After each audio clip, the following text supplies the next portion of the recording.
नमस्कार, मैं हूं सत्येंद्र रंजन। सात रंग न्यूज के विशेष कार्यक्रम दुनिया जहान में आपका स्वागत है। दुनिया में इस समय सिर्फ एक विषय की चर्चा है। पूरी दुनिया पर के लोगों के दिमाग पर जो एक बात छाई हुई है वो है तालिबान का अनपेक्षित और अप्रत्याशित रूप से काबुल पर कब्जा कर लिया।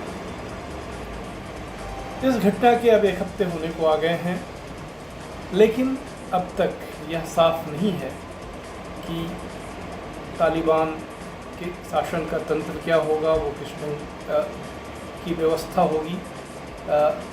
तालिबान ने ये कहा है कि वो इस्लामिक इमिरेट होगा, यानी इस्लामी ढंग का जो खिलाफत का शासन होता है वो होगा, लेकिन इस शासन में कौन किस दर्जे पर होगा, उसकी हायरार्की क्या होगी, इस संबंध में अभी उन्होंने कुछ नहीं बताया है।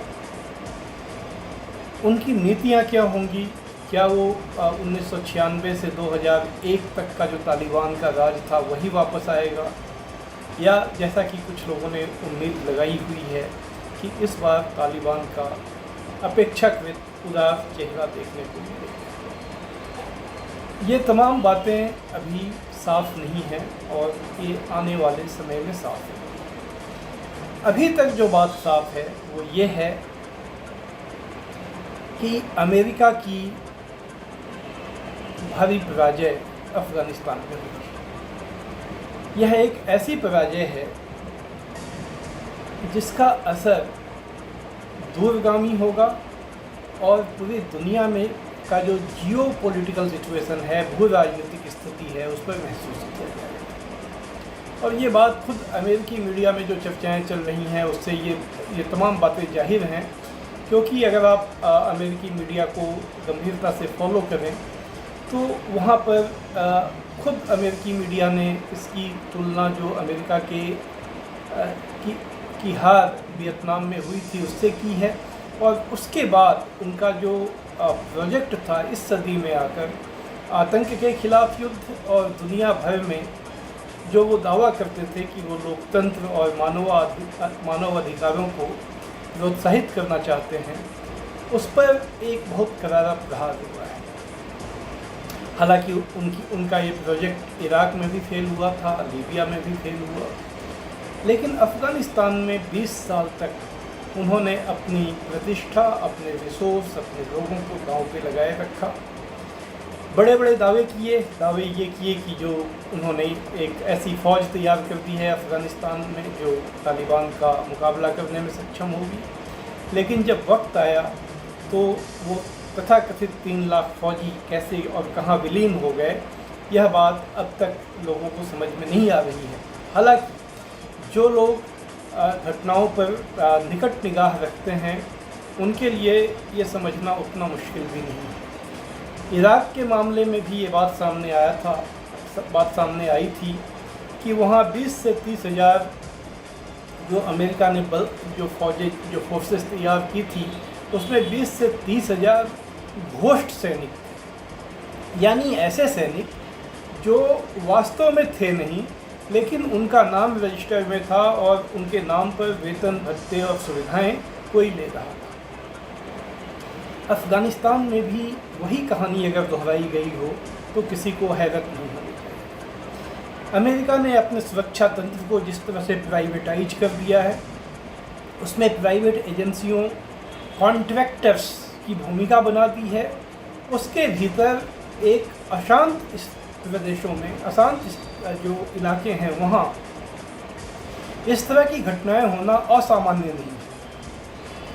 जब जो अमेरिका के अधिकारी वहाँ पर निगरानी का कोई चुस्त तंत्र बनाने में विफल रहते हैं तो उसका परिणाम होता है कि जो निजी कॉन्ट्रैक्टर और उनका जो सिस्टम है वो अमेरिका से आने वाले धन का उपयोग अपने बेनिफिट, अपने फ़ायदे के लिए करते हैं, और ये पूरा जो ऑपरेशन होता है वो भ्रष्टाचार का एक बड़ा तंत्र बनकर रह जाता है। लेकिन सिर्फ वजह नाजानकारी या लापरवाही नहीं, बल्कि जो बातें अब सामने हम हैं वो जो अमेरिका का मिलिट्री इंडस्ट्रियल कॉम्प्लेक्स है और उससे जुड़े हुए जो हित हैं वो किस तरह युद्ध में उनका वेस्टेड इंटरेस्ट होता है, उस बात पर से पर्दा खोलता है।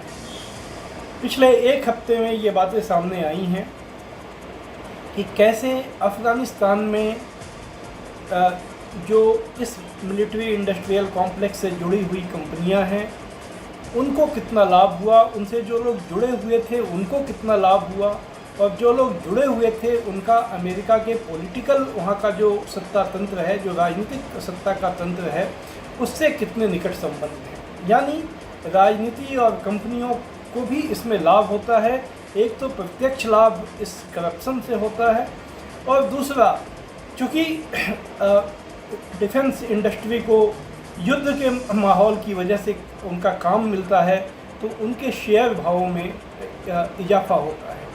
अब ये बात सामने आई है कि 2001 से अब तक जो अमेरिका के डिफेंस कंपनियां हैं, डिफेंस सामान बनाने वाली कंपनियां, उनके शेयर के भाव में 10 गुना बढ़ोतरी हुई, जबकि बाकी कंपनियां जो अमेरिका में हैं, जो शेयर मार्केट में दर्ज हैं, उनके शेयरों के भाव में 6-6.25 गुना बढ़ोतरी हुई। तो यह साफ है कि किस तरह से जो डिफेंस से जुड़ी हुई इंडस्ट्री, डिफेंस से जुड़े हुए जो वेस्टेड इंटरेस्ट है, निहित स्वार्थ हैं, उनका एक स्वार्थ होता है कि वो अफ़गानिस्तान जैसी परिस्थिति बने, उसको बनाए रखा जाए, जितना लंबा हो सके उसको खींचा जाए और उससे बहुत मुनाफा कमाया जाए।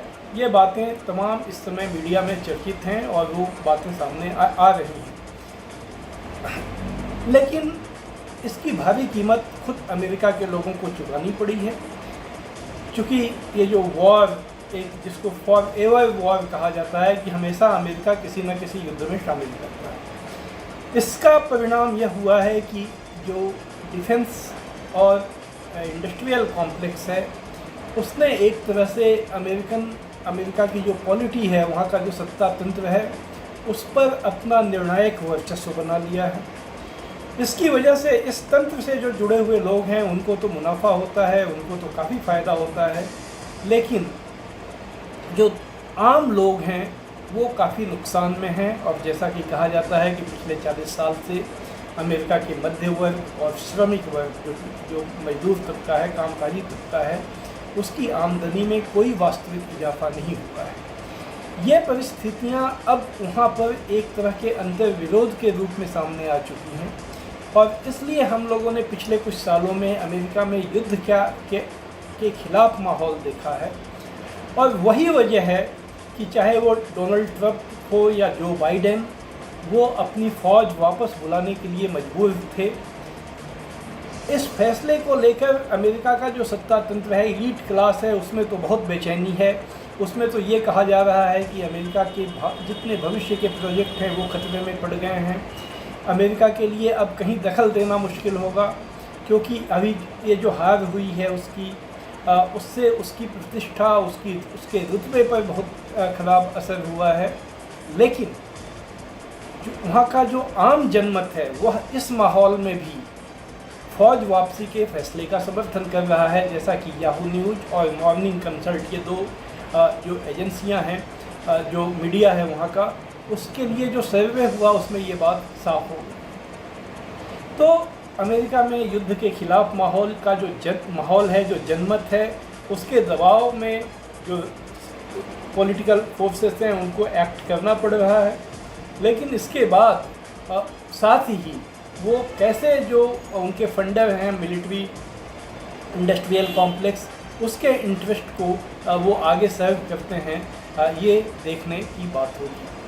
अफ़गानिस्तान पर जब हम लोग बात कर रहे हैं तो यह जो पूरा स्ट्रक्चर है, इसको ज़रूर ध्यान में रखना चाहिए, क्योंकि ये बात ध्यान में रखने की है कि जब 9/11 हुआ था, 11 सितंबर 2001 को अमेरिका पर आतंकवादी हमला हुआ था, और ये लगभग साफ हो गया कि ओसामा बिन लादेन, जो कि अल-कायदा का आतंकवादी था, उसका उसमें हाथ है। तो तालिबान उस समय का जो शासन था, उसने जॉर्ज बुश जो अमेरिकन प्रेसिडेंट थे उनको ये प्रस्ताव भेजा था कि हम ओसामा बिन लादेन को आपको सौंपने को तैयार हैं। लेकिन बुश ने उस प्रस्ताव को नहीं माना और उन्होंने वो हमला किया जो 20 साल तक जारी रहा, जिसकी भारी कीमत चुकानी पड़ी है। अफ़गानिस्तान के कितने लोग मारे गए इसका अंदाज़ा नहीं है। 2009 के बाद ही 50,000 से ज़्यादा लोग वहाँ हताहत हुए। खुद अमेरिका के फ़ौजी और उनके साथ में जो दूसरे देश आए थे उनके फ़ौजियों की जान गई, कुछ अस्थायी रूप से विकलांग हुए, घायल हुए। उनके परिजनों को जो दुख और पीड़ा पहुंची, और जैसे बाकी जो ट्रिलियंस ऑफ डॉलर खर्च किए गए, जो अब जाहिर है कि उसका ज़्यादातर हिस्सा जो करप्ट ऑफिशियल्स और उनके जो अफ़गानिस्तान में जुड़े हुए, अगर हम लोग सामान्य भाषा में कहें कि दलाल थे, उनके जेब में पहुंच गया। उस पैसे का ना तो वहाँ ह्यूमन डेवलपमेंट के लिए इन्वेस्टमेंट हुआ और ना वहाँ पर कोई ऐसा डेमोक्रेटिक स्ट्रक्चर खड़ा करने के लिए उसकी जड़ डाली जा सकी जो तालिबान जैसे कट्टरपंथी संगठन का मुकाबला करने में सक्षम है। बात बार बार कही जाती है कि अब मानव अधिकार खतरे में हैं, अब महिलाओं के अधिकार खतरे में हैं। बेशक हैं, इसमें कोई दो राय नहीं, लेकिन यह सवाल भी है कि 20 साल में आखिर अमेरिका या उनके साथी जो देश थे, उन्होंने अफ़गानिस्तान के दूर दराज इलाकों में लड़कियों की शिक्षा का क्या इंतजाम किया? उन्होंने रोजगार का कौन सा तंत्र वहाँ खड़ा किया? उन्होंने वहाँ पर जो बुनियादी ढांचा है वो काबुल या कुछ बड़े शहरों को छोड़ दें तो दूसरी जगह पर ऐसा क्या बनाया जिससे आम आदमी की ज़िंदगी वहाँ बेहतर होती? इसकी बजाय लगातार बमबारी और युद्ध के माहौल की वजह से वहाँ गरीबी बढ़ी, वहाँ पर भुखमरी का माहौल रहा है। तो इन परिस्थितियों में अगर अफ़गानिस्तान के लोग अमेरिका के ख़िलाफ़ जो भी ताकत उन्हें दिखी उसको अगर उन्होंने समर्थन दिया या नहीं, ये आने वाले समय में और भी साफ होगा जब ये हम लोग देखेंगे कि तालिबान वहाँ कितने आसानी से अपने सत्ता को मजबूत कर पाता है। लेकिन अभी जो लगता है कि उसे लोगों का समर्थन था इसलिए वो इतनी आसानी से जीत गया, तो अगर उन लोगों ने समर्थन दिया तो उसमें कोई हैरत की बात नहीं होनी चाहिए। अफ़गानिस्तान को लेकर बहुत ही दूसरे नज़रियों से चर्चाएं चल रही हैं।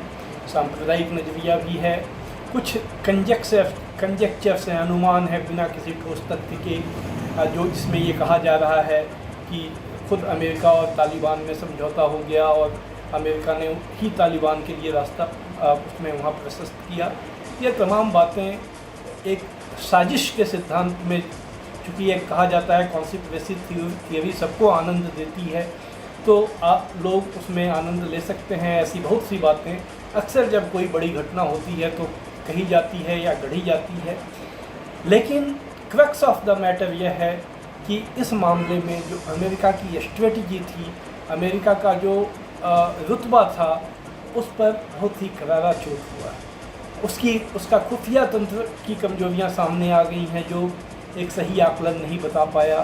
वो जिस ढंग से अपना इन्वेस्टमेंट किसी भी देश में हस्तक्षेप करने के बाद करता है, वो कितना खोखला और कितना बेअसर साबित होता है लॉन्ग टर्म में, यह बात सामने साबित हो गई। अभी आने वाले दिनों में अफ़गानिस्तान पर हम लोगों की निगाह बनी रहेगी। हम लोग इसे और भी जितनी सूचनाएं हमें मिलेंगी उसके आधार पर, जो ठोस जानकारियां होंगी, जो तथ्य होंगे, उसके आधार पर घटनाओं को अमेरिका के भी कॉन्टेक्स्ट में भी या अंतर्राष्ट्रीय कॉन्टेक्स्ट में और अफ़गानिस्तान के संदर्भ में भी समझने की कोशिश करेंगे। आज बस इतना ही। धन्यवाद।